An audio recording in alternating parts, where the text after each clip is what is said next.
Donc, croire et suivre, encore une fois, bienvenue à l'Église baptiste centrale de la Rive-Sud. Croire et suivre, le titre de la série. Donc, croire et suivre Jésus, le Christ. Série sur Jean, chapitre 6. Nous sommes au 8e message de la série. Et le titre de ce message s'intitule rien de moins que « Croire l'Évangile ». Jean 6, chapitre 6, vous voulez tourner vos Bibles, si vous avez vos Bibles, tenez-vous. Mais sinon, Jean 6, verset 40, on va lire 40, 41, 42, 33, 44.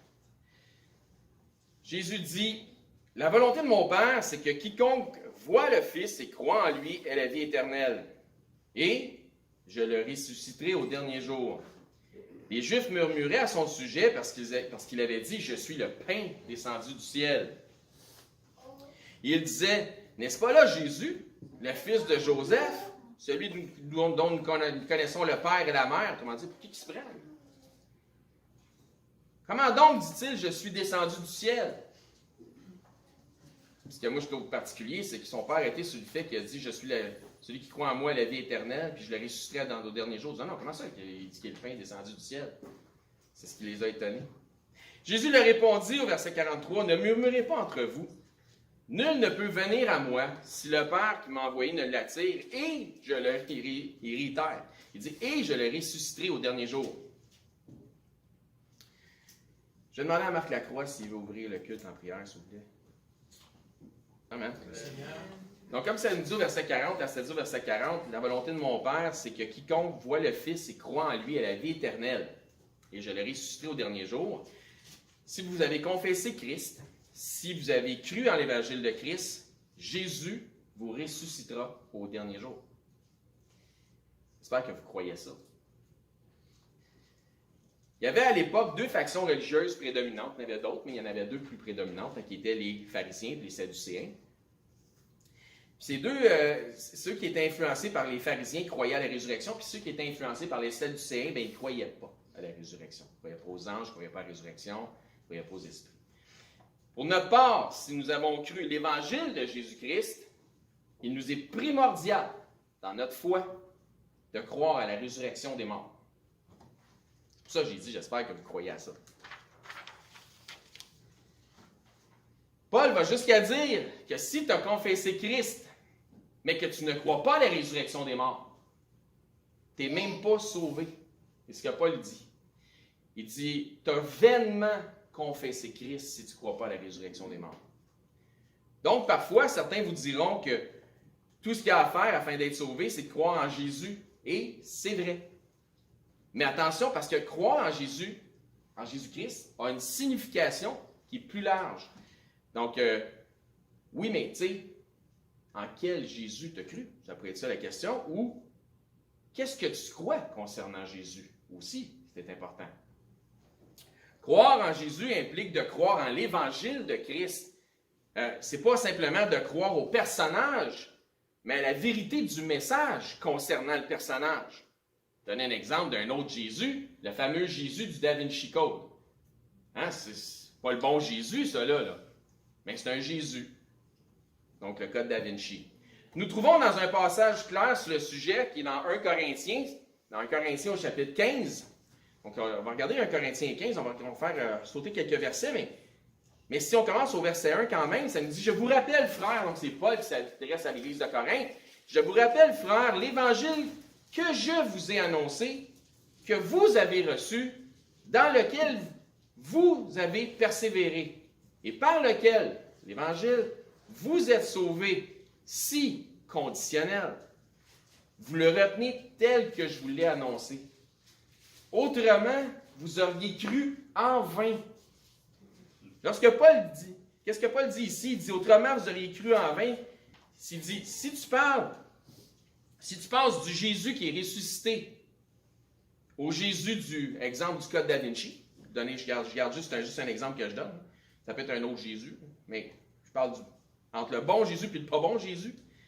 C'est donc que quand tu as cru, ben, au final, tu n'as pas vraiment cru. Si le message a changé pour toi au final. Tu n'as pas vraiment cru au bon message dès le départ. Il y a quelque chose, le message ne devrait pas changer. C'est ce que Paul est en train de dire.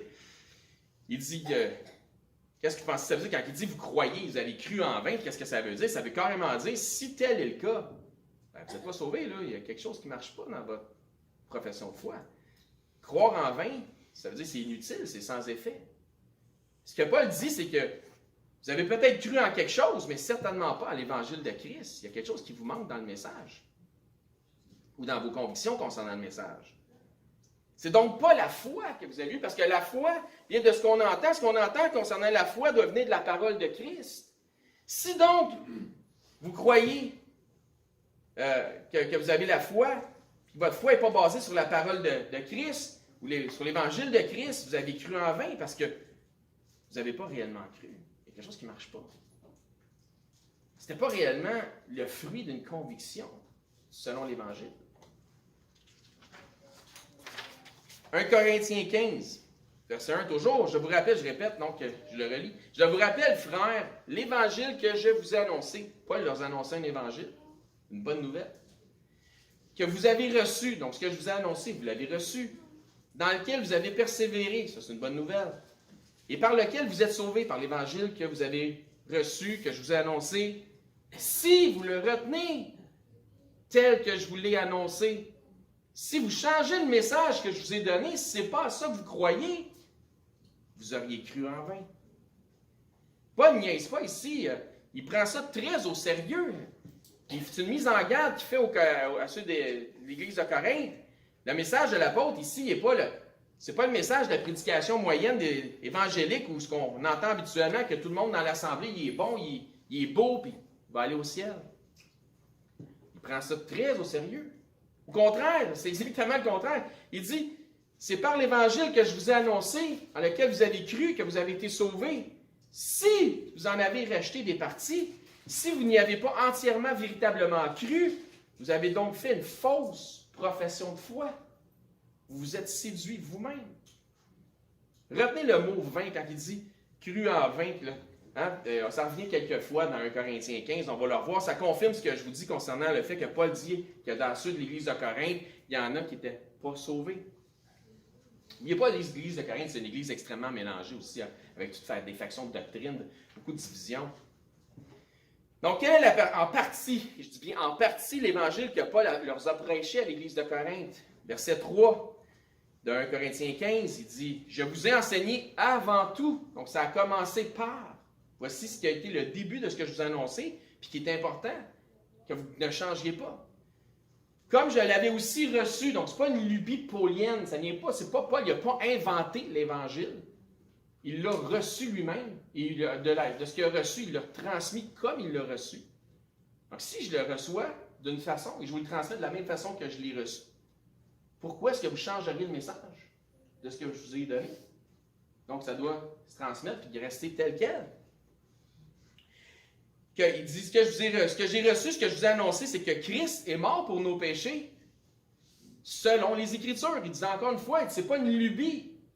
Parce que on parle de l'évangile de Paul, que Paul a reçu une révélation, c'est vrai, mais sa révélation match les Écritures. Donc il dit, ce que je vous ai annoncé concernant le fait que Jésus est mort pour nos péchés, on voit ça dans l'Ancien Testament. On voit ça dans Moïse et les prophètes. C'est là. Vous avez la confirmation de ce que je vous ai annoncé qui est là, donc il n'y a rien à changer sur le message. Verset 4, ensuite il dit qu'il a été enseveli, qui est très important, il est ressuscité le troisième jour. Donc, ressuscité le troisième jour, comment? Encore une fois, selon l'ubie de Paul? Ben non, selon ce qu'il a reçu et selon les Écritures. Donc, ce qu'il dit ici, ce que je vous annonce, je l'ai reçu selon les Écritures. Donc, l'évangile que Paul a enseigné, dit-il, c'est ce qu'il a reçu lui-même. Il dit, je vous l'ai enseigné tel que je l'ai reçu, donc, comme je l'ai fait, il n'y a rien à y changer. Ainsi donc, vous devriez en faire autant si vous le retenez tel que je vous l'ai annoncé. Donc, changez rien au message. Donc, exemple, si tu passes du Jésus de l'Évangile, puis tu finis avec le Jésus du Da Vinci Code, il y a quelque chose que tu n'as pas compris sur le Jésus de l'Évangile au départ. Ne change pas la version des choses. Donc, dans ce message inaltérable de l'Évangile de Christ, Je vous ai bel et bien enseigné que Jésus est ressuscité le troisième jour. C'est ce que je vous ai dit. Donc, si vous ne croyez pas à la résurrection des morts, vous avez assurément rien compris de l'évangile de Christ, celle que j'ai reçue, puis celle que je vous ai prêchée. Ensuite, dans les versets qui suivent, il va leur partager les apparitions de Jésus après sa résurrection envers les disciples, les apôtres, prouvant ici et mettant l'emphase sur la réalité de la résurrection du Christ, puisqu'il aurait été vu de plusieurs témoins, donc le témoignage était encore à l'époque valide et accessible, puisque ça nous dit au verset 6, ensuite il est apparu à plus de 500 frères à la fois. Pas un petit groupe, là, qui ont vu Jésus ressusciter, dont la plupart sont encore vivants et dont quelques-uns sont morts. Donc ce témoignage-là est encore disponible avec des gens qui sont en vie, qui l'ont vu ressusciter. Il y a des témoins en clair, puis ça nous dit que sur le témoignage de 2 ou 3 personnes, toute chose va être conclue. Donc, c'est des témoins. Donc, la vérité est là. Par la suite, il s'inclut comme étant le moindre des apôtres et il dit ceci au verset 11 du chapitre 15. « Ainsi donc, que ce soit moi, que ce soit eux. » C'est qui ça, eux? Bien, dans le contexte, il nous dit qu'il est apparu à Céphas, Pierre. Il dit qu'il est apparu à Jacques, qu'il est apparu aux 12. Il est apparu à 500 frères. Donc, que ce soit moi ou que ce soit eux, voilà ce que nous prêchons et ce que vous avez cru. Paul affirme clairement ici que lui ou tous les autres apôtres prêchent exactement le même évangile inaltérable. Donc, si jamais vous entendez par ceux qui hyper divisent la parole que Paul prêchait pour les gentils, un évangile qui s'adressait juste aux gentils, puis que Pierre prêchait un évangile pour ceux de la circoncision qui s'adressait juste aux Juifs, comme s'il y avait un évangile pour les Juifs, un évangile pour ceux des nations, eh bien, Paul dit exactement le contraire dans le passage de 1 Corinthiens 15, 11. C'est le contraire, c'est pas vrai. Tous les apôtres prêchaient exactement le même évangile. C'était le même évangile, mais possiblement amené d'une façon différente. Ça, par exemple, c'est autre chose. Donc, il faut avoir du discernement à comprendre que l'évangile, il est inaltérable, c'est le même évangile. Que ce soit Pierre qui le prêche, Jacques qui le prêche ou Paul qui le prêche, mais que d'une personne, dépendamment d'une personne ou d'une autre, tu peux y amener d'une façon différente. Mais ça reste le même évangile. Tout comme j'amènerais probablement l'évangile différemment à quelqu'un qui est, exemple, de faction religieuse catholique. Bien, j'y parlerais, tu sais, exemple, je parlerais de pas se mettre à genoux devant des statues de plâtre. Je dirais que c'est un des commandements du Seigneur, de ne pas se faire d'image taillée. Je lui parlerai aussi du salut sans les œuvres. Je lui demanderai pourquoi tu penses que tu vas aller au ciel. La réponse souvent qu'on va recevoir, c'est parce que je suis une bonne personne, je n'ai jamais fait de mal. Je vais dire, ben oui, mais nul ne peut se glorifier de son salut. Voici pourquoi, parce que ce n'est pas par les œuvres, mais par la grâce, par le moyen de la foi. Donc, j'amènerais probablement l'évangile comme ça, mais quelqu'un qui serait issu du musulmanisme, mais je parlerais de la fête du mouton, avec Abraham, le père de la foi. Je parlerai de Jean le Baptiste, qu'on trouve dans le Coran. Je parlerai de Zacharie, son père. Je parlerai de Jésus, bien évidemment. Puis j'essaierai éventuellement d'essayer de lui faire comprendre l'image du mouton, puis Jésus sur la croix, qui est le fils d'Isaac, le fils d'Abraham, puis l'autre qui est le fils de Dieu, chose qu'il refuse de croire. Et j'y amènerai le même évangile, différemment. Puis si je parlerais à quelqu'un qui est dans le judaïsme, mais je lui demanderais de lire Isaïe 53. Il me dit de qui tu penses que ça parle? Quand tu vois les souffrances de Christ décrites, qui sont dépeintes là. Donc, j'essaierai d'en arriver à des raisonnements selon au moins la base de ce qui compte. Donc, toujours dans 1 Corinthiens, au chapitre 9, voici ce que Paul dit concernant l'Évangile et les différentes manières que lui-même a emporté le même Évangile que toutes les autres, selon les différents bagages de ses interlocuteurs. Dans 1 Corinthiens 9, au verset 19, ça nous dit « Car bien que je sois libre à l'égard de tous, je me suis rendu, donc j'ai fait un choix volontaire, serviteur de tous afin de gagner le plus grand nombre. » Donc je voulais en emmener le plus possible au salut. Mais qu'est-ce que j'ai fait? Avec les Juifs, c'est drôle, je les ai prêché un évangile, le même évangile, mais de la façon qu'ils peuvent s'identifier à ce que je les apporte concernant la parole de Dieu. Donc, avec les Juifs, j'ai été comme avec les Juifs, comme avec les Juifs, afin de gagner les Juifs, avec ceux qui sont sous la loi, comme sous la loi, quoique je ne sois pas moi-même sous la loi, il parle de la loi mosaïque, afin de gagner ceux qui sont sous la loi. Avec ceux qui sont sans loi, comme sans loi, quoique je ne sois point sans la loi de Dieu, étant sous la loi de Christ, qui est de s'aimer les uns les autres. Afin de gagner ceux qui sont sans la loi, j'ai été faible avec les faibles, donc je me suis abstenu de certaines choses pour ne pas en offenser certains. Afin de gagner les faibles, je me suis fait tout à tous, afin d'en sauver de toute manière quelques-uns. Je me suis arrangé pour que l'Évangile, le même Évangile que Pierre prêche, que Jacques prêche, que je prêche, qui est mon Évangile, si tu l'as entendu de moi parce que c'est moi qui te l'ai annoncé, ben, je me suis arrangé que ça résonne pour tout le monde, selon leur bagage. J'ai fait tout ça à cause de l'Évangile afin d'y avoir part. Puis si on va dans Actes des Apôtres, on voit Paul arriver en Grèce puis leur parler du Dieu inconnu.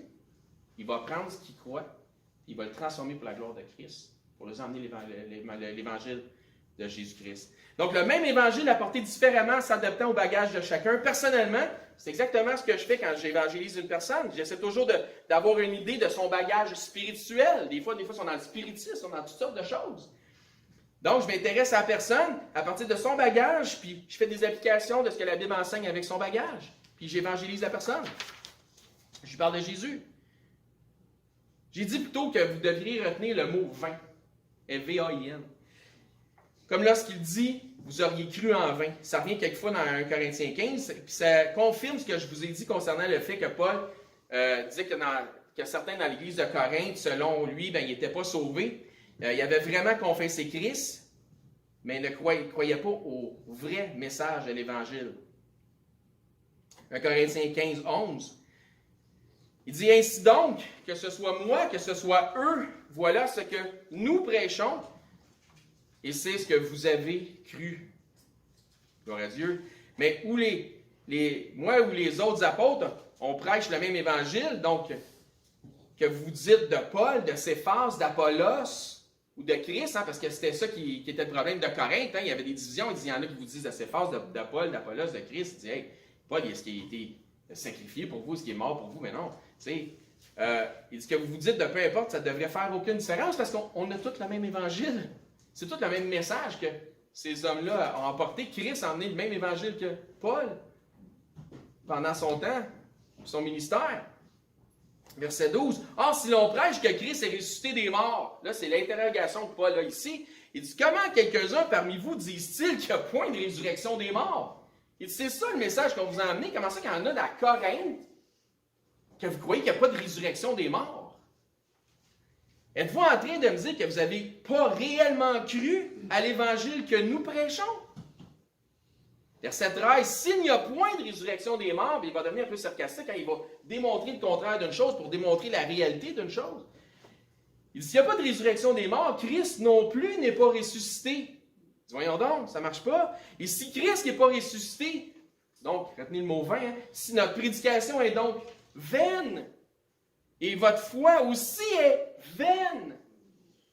Parce que pas de résurrection, pas de salut possible. Ça signifie que Jésus n'est pas le Christ s'il n'y a pas de résurrection, qui n'est pas celui qu'on attendait vraiment, parce qu'il dit la résurrection de Christ, c'est selon les Écritures, ça a été prophétisé d'avance. Ses souffrances, sa mort, sa résurrection. Donc, ça veut dire qu'il est juste un homme comme les autres, comme le fameux Jésus du Code da Vinci, pour retenir cette image-là que je vous ai donnée. La résurrection miraculeuse et prophétisée de Christ fait toute la différence au monde entre lui et les autres gourous séducteurs que cette terre a bien pu porter et va porter encore. Verset 15. Il se trouve même que nous sommes de faux témoins. Moi, les 12, Pierre, Jacques, les 500 frères, quelques-uns sont morts, mais il y en a encore plusieurs qui sont vivants. On est des faux témoins de Dieu puisque nous avons témoigné contre Dieu qu'il l'a ressuscité. On a fait mentir Dieu qui a ressuscité Christ tandis qu'il ne l'aurait pas ressuscité si les morts ne ressuscitent point. Si les morts ne ressuscitent pas, nous avons fait de Dieu un menteur puisque nous sommes de faux messagers, des faux prophètes de Dieu. Verset 16. Car si les morts ne ressuscitent point, Christ non plus n'est pas ressuscité. Il insiste beaucoup. Hein? Verset 17, ça doit être important. Et si Christ n'est pas ressuscité, votre foi est, encore une fois, vaine. Vous êtes encore dans vos péchés. On pêche tout le temps. Mais quand il dit ici, vous êtes encore dans vos péchés, c'est que vous n'avez pas été lavé. Vous n'avez pas été nettoyé. Donc, quand il dit vous êtes encore dans vos péchés, qu'est-ce que vous pensez que ça signifie, sauver ou pas sauver? Bien, pas sauver, bien évidemment. C'est ce qu'il veut dire, verset 18. Et par conséquent, aussi ceux qui sont morts en Christ sont perdus, donc ils ne ressusciteront pas. Donc, encore une fois, perdu signifie pas sauvé. Tout ça est vain, ça ne donne rien si Christ n'est pas ressuscité. Vous êtes content que Christ est ressuscité? Oui. C'est pour ça que notre foi n'est pas vaine. C'est pour ça qu'on sait qu'on va au ciel. C'est pour ça qu'on sait qu'on va être ressuscité au dernier jour. Verset 33, on saute. Ne vous y trompez pas. Ça veut dire, faites-vous-en pas à croire, là. Séduisez-vous pas par des faux raisonnements, comme la Bible nous dit. Les mauvaises compagnies corrompent les bonnes mœurs. Ça veut dire quoi? Faites attention à qui vous écoutez.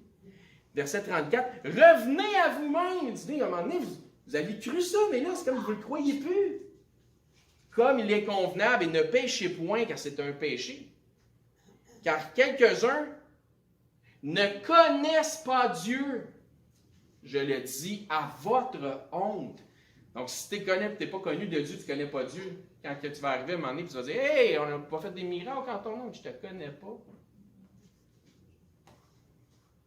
Jésus dit dans notre texte d'ouverture, en Jean 6, 44, « Nul ne peut venir à moi si le Père qui m'a envoyé, parce que Christ est envoyé du Père, et si le Père ne l'attire à moi, et si le Père l'attire à moi, il vient à moi, je le ressusciterai au dernier jour. » Donc, la résurrection des morts faisait donc bel et bien partie de l'évangile, de la bonne nouvelle que Christ prêchait lui-même.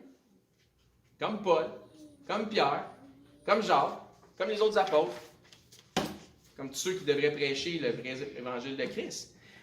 Donc, la mort fait partie de la vie. On sait tout ça, mais notre Seigneur Jésus-Christ a vaincu la mort.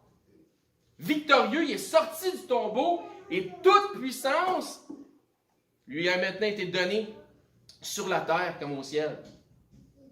Ainsi donc, la mort fait partie de la vie, c'est certain, mais la résurrection des morts fait maintenant aussi partie de notre réalité. Il faut que ça soit ainsi.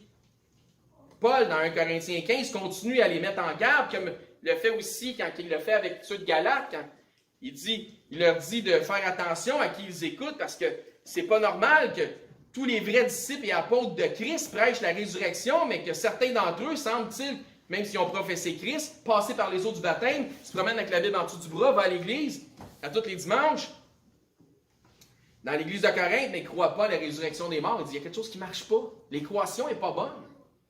Pour vous autres, 1 plus 1, ça donne 4. Il faut faire attention à ceux qui prêchent un autre évangile. Parce que le message d'évangile ne peut pas être altéré. 1 Corinthiens 15, 33, ne vous y trompez pas, les mauvaises compagnies corrompent les bonnes mœurs. Faites attention à qui vous écoutez. Il termine en clarifiant que ceux qui s'attachent à un faux message de l'Évangile qui altère le fait de la résurrection ne connaissent même pas Dieu. Verset 34, revenez à vous-même comme il est convenable et ne péchez point, car quelques-uns ne connaissent pas Dieu, je le dis à votre honte. Donc certains ne croyaient pas à la résurrection des morts et Paul leur dit, votre profession de foi est vaine, vous ne connaissez pas Dieu et vous n'êtes même pas sauvés. Repentez-vous. Revenez dans votre bon sens. Revenez dans votre bon sens. C'est ça la repentance. Romains 10, 9. Si tu confesses de la bouche le Seigneur Jésus, si tu crois dans ton cœur que Dieu l'a ressuscité des morts, tu seras sauvé. Mais si tu ne crois pas dans ton cœur que Dieu l'a ressuscité des morts, ça ne te donne à rien de croire. Donc si tu ne crois pas dans ton cœur que Dieu l'a ressuscité des morts, et que tu professes Christ, tu as cru à un autre Jésus. Puis le problème, c'est que l'autre Jésus, il ne sauve pas. Le Jésus qui sauve, le seul Jésus qui sauve, c'est celui qui est ressuscité et qui ressuscitera ceux que le Père lui aura donnés au dernier jour. Il n'y a pas d'autre Jésus à prêcher, pas d'autre Esprit Saint à recevoir, pas d'autre Évangile à embrasser que celui qui s'accorde avec la simplicité de la parole de Dieu. Paul continue à mettre les gens de Corinthe en garde à ce sujet dans son deuxième épître, dans 2 Corinthiens, au chapitre 11, verset 3. Il dit toutefois, encore il met en garde, toutefois, de même que le serpent séduisit Ève par sa ruse, je crains que vos pensées ne se corrompent. Des pensées corrompues. Il y a quelque chose de bien, là, mais là, ça ne va pas bien aller bientôt. Là. Ça va se corrompre.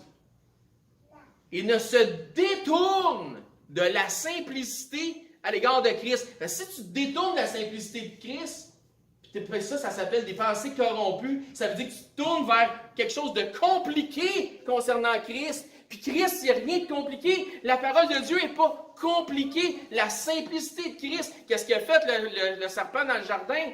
Il y avait quelque chose de simple.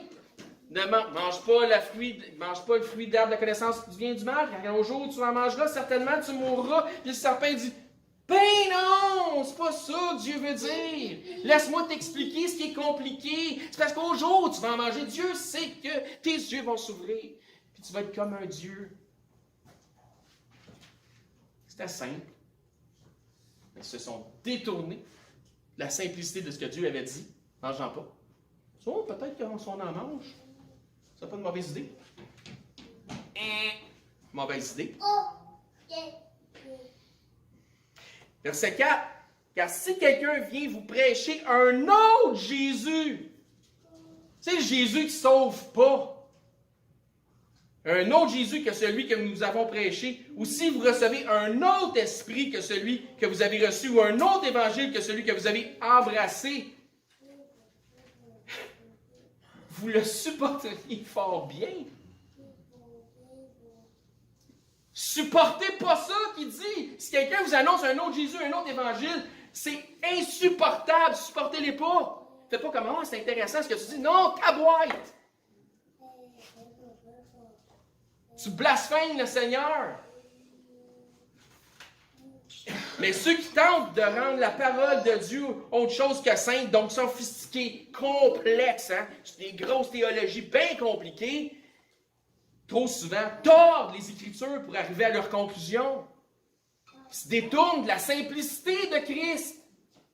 Paul dit, comme par exemple ceux qui hyper divisent les Écritures, un verset là, un verset là, un verset là, un verset là, on essaie de tout mélanger ça ensemble, ça fait un casse-tête super compliqué, puis les morceaux ne rentrent pas tout à fait ensemble, mais pas grave, on pousse dessus.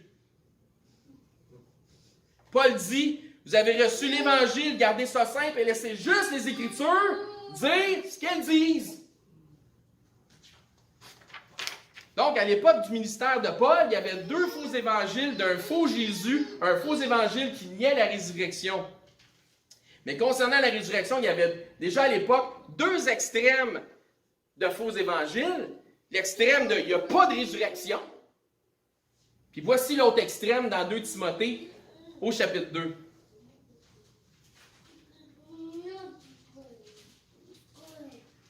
« 2 Timothée, chapitre 2, verset 8.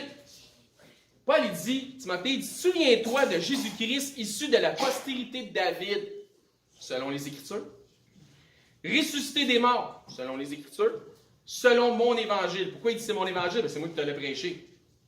C'est selon l'évangile que je t'ai prêché. C'est pas parce que c'était appartenait juste à Paul, parce que Paul nous dit dans 1 Corinthiens, c'est le même évangile que Jacques, même évangile que Pierre, même évangile que les 12 autres, même évangile que les 500 frères que Jésus a qui est apparu.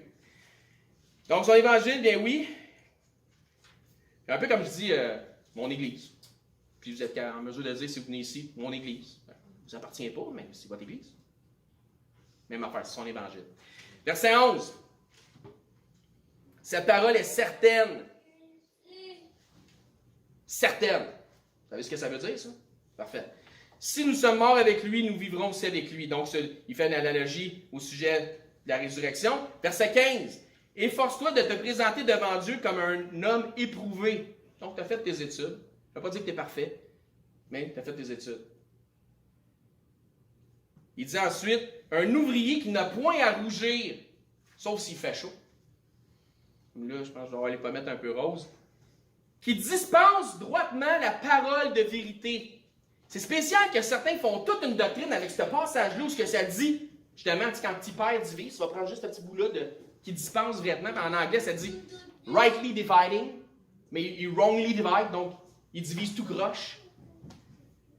Qui dispense droitement, pas tout croche, droitement, la parole de la vérité. Et ils vont faire toute une doctrine avec ça qui fait exactement le contraire de ce que ça demande de faire. Paul lui dit de garder l'Évangile simple et droit. Pas tourne d'un bord, tourne de l'autre. T'es à Longueuil, ben passe donc par Québec pour aller à Montréal. Ça devient compliqué, là, hein? Ok, parfait. Faites attention à ça. Pourtant, certains utilisent, comme je disais, ce verset-là pour hyper-intellectualiser ou hyper-diviser les Écritures, les rendre super sophistiquées, et en faire des interprétations particulières, ultra compliquées, se détournant ainsi de quoi? La simplicité de Christ. Ils tombent souvent dans ce que la Bible appelle des fables judaïques pour justifier leur position. Tout le contraire de ce que les Écritures nous disent de faire. Savez-vous ce que ça donne? Mais ça donne exactement le contraire de ce que Paul propose. Voici ce que ça donne. 2 Timothée 2,16. Évite les discours vains et profanes, car ceux qui les tiennent avanceront toujours dans l'impiété, parce que c'est comme un mensonge supporte un autre mensonge, puis après un autre mensonge, puis supporte peut-être un autre mensonge, puis ça finit plus cette histoire-là. Donc une mauvaise doctrine en supporte une mauvaise, que ça prenne une autre mauvaise doctrine, pour supporter ces deux-là, puis là finalement c'est juste de la mauvaise doctrine. Et leurs paroles, leurs enseignements, rongera comme la gangrène. Un peu de levain fait lever toute la pâte. Et souvent, souvenez-vous, de ce que Paul dit dans 1 Corinthiens 15, ne vous y trompez pas, les mauvaises compagnies qu'auront les bonnes mœurs. 2 Timothée 2,17, de ce nombre sont Hyménée et Philette.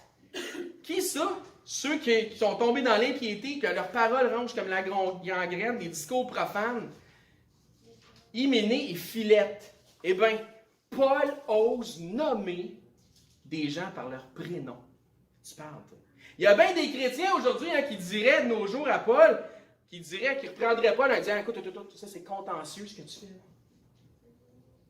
C'est pas si important que ça, nos différences d'hérésie. » Qui ne devrait pas nommer de nom, il dirait à Paul, tu ne devrais pas nommer des noms comme ça, les exposer ouvertement, comme des hérétiques qui perversissent le glorieux évangile de Christ. Il dirait à l'apôtre, tu sais, l'apôtre qui a écrit 1 Corinthiens 13, là, qui est le chapitre de l'amour, la charité, il dirait, c'est pas charitable, Paul, ce que tu fais. On va s'en tenir à ce que la Bible dit. 2 Timothée 2,15.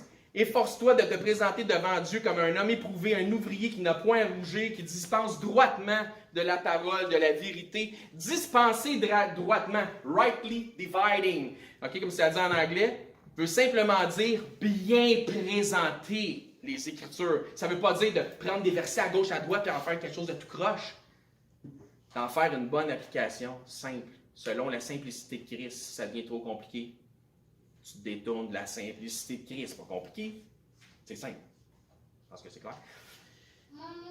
Mais voici l'exemple de Hyménée et Philette qui font exactement le contraire de ce que Paul dit. Verset 18, qui se sont détournés de la vérité disant que la résurrection est déjà arrivée.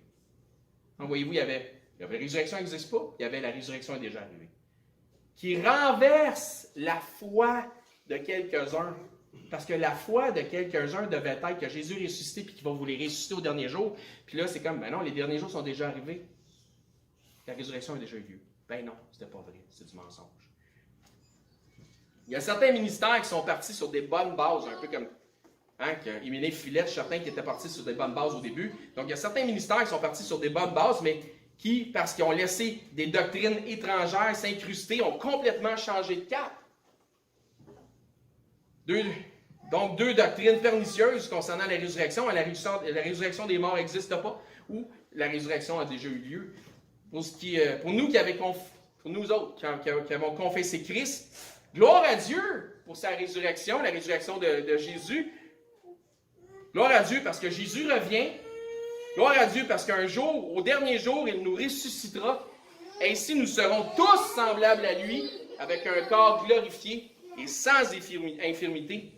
En attendant ce glorieux jour, ben soyons patients. Parce que ça nous dit dans les Écritures que Dieu ne tarde pas, comme certains croient qu'il tarde. Parce que Dieu est patient. Comme on est à l'image de Christ, soyons patients. Comme j'ai prêché la semaine passée, une fois sauvé, toujours sauvé. Le salut est gratuit, le don de la vie éternelle est gratuit. Hein? Éternel veut dire pour toujours. Il vient avec une condition, c'est de croire le message de l'Évangile, de la bonne nouvelle du Christ Jésus, qui est mort pour nos péchés, qui a pris notre place, lui étant innocent, mais mourant pour les coupables que nous sommes tous. La bonne nouvelle n'arrête pas là. Elle continue avec le fait qu'il a vaincu la mort, qu'il est ressuscité 3 jours et 3 nuits plus tard, il est sorti du tombeau, il est maintenant à la droite du Père, en train de nous préparer une place au ciel, pour ceux qui font partie de ceux que le Père lui a donnés. La question est, avez-vous confessé Jésus comme Seigneur et Sauveur afin de vous assurer d'avoir votre place au ciel? Si vous comprenez que vous avez besoin de Jésus dans votre vie, mais que vous ne savez pas trop par où commencer,